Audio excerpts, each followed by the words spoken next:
Quand c'est bon, c'est bon. Une information très très importante et très très urgente vient d'être tombée il y a quelques minutes.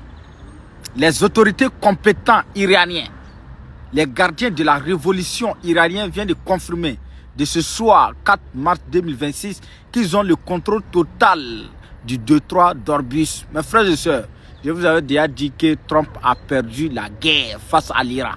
Vous ne croyez pas? Écoutez cette vidéo et maximum de partage.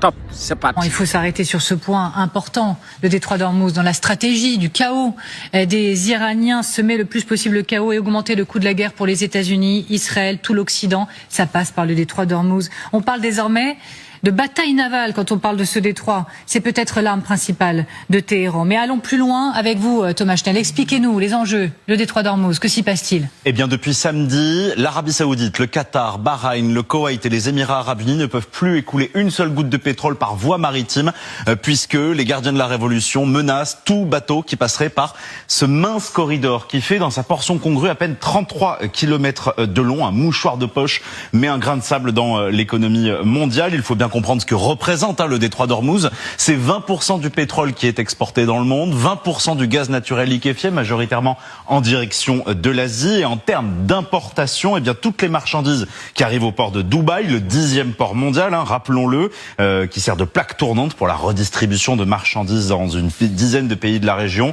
Les porte-conteneurs sont déchargés pour être acheminés vers des bateaux plus petits à destination de l'Afrique de l'Est jusqu'à l'Inde. La France, elle, envoie des céréales, exporte des cosmétiques de luxe, de la pharmacie, également des voitures, des machines-outils par l'Allemagne. Et c'est essentiel pour une bonne partie des pays européens. Rappelons donc que depuis samedi, eh bien, c'est impossible donc d'acheminer toutes ces marchandises, puisque rapidement, après les premières frappes, les gardiens de la Révolution ont menacé et on voit le trafic sur ces vidéos complètement s'arrêter et les bateaux eh bien, se mettre à l'abri sur les ports d'Oman, sur les ports des Émirats Arabes Unis. Au total, ce sont désormais une cinquantaine de navires français qui sont bloqués dans la région. Nos intérêts sont paralysés, dont 14 qui appartiennent à l'armateur CMA-CGM. Merci beaucoup Thomas Schnell. Alors je vous le disais, on lit et je lisais dans le Figaro par exemple ces dernières heures qu'il s'agirait désormais de bataille navale. La marine c'est aussi votre sujet, colonel. On peut parler de bataille navale dont les Iraniens détiendraient actuellement la clé potentiellement? Non, on n'y est pas encore. La bataille navale c'est le bateau qui se bat l'un contre l'autre. Pour l'instant, les Iraniens ont émis l'hypothèse selon laquelle ils pourraient y tirer systématiquement sur tous les bâtiments civils ou militaires qui passeraient le détroit d'Ormuz. 33 km, ça veut dire qu'en fait tous les missiles, tous les drones et tous les drones iraniens sont capables de toucher les bateaux. Le problème d'Ormuz, c'est la veine jugulaire du monde. Et si on comprend ça, on comprend à quel point c'est important, à quel point il va se passer quelque chose.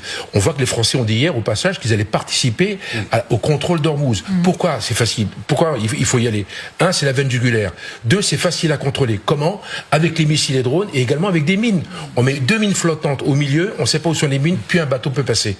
Donc il y a un aspect psychologique qui est extrêmement fort. Faut que j'explique cette carte, pardon. C'est une accélération qu'on a vue, qui a été faite ces dernières heures du détroit d'Ormuz et la baisse à 70%, mais ça date d'hier, donc imaginez que ça s'est encore aggravé ces dernières heures. La baisse de l'activité dans ce détroit d'Ormuz et tous les points rouges que vous voyez, ce sont comme, allez, j'oserais dire, des parkings géants pour navires qui s'accumulent aux portes de ce détroit.